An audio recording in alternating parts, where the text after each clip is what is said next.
नमस्कार.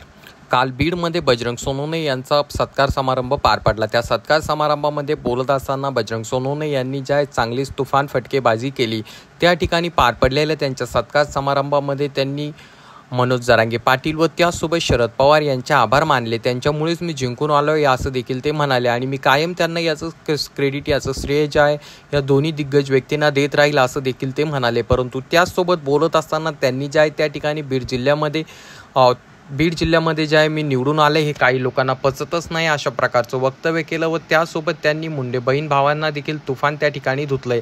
त्या ठिकाणी बोलत असताना ते म्हणाले की एका जणाला तर त्याची खासदारकीमध्ये लायकी दाखवली, परंतु आता येत्या काही दिवसामध्ये आमदारकीमध्ये देखील एका जणाला त्याची लायकी दाखवून देणार आहे आणि त्याला कसं पाडायचं ते मी बघतोच आणि तो निवडून कसा देणार आहे हे देखील मी पाहणार आहे अशा प्रकारचं वक्तव्य करत ज्या बजरंग सोनवणे यांनी तुफान फटकेबाजी केली.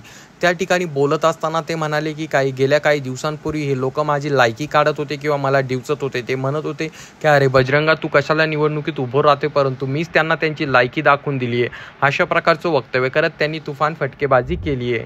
तुम्हाला याबद्दल काय वाटतं खाली कॉमेंट करून नक्कीच सांगा.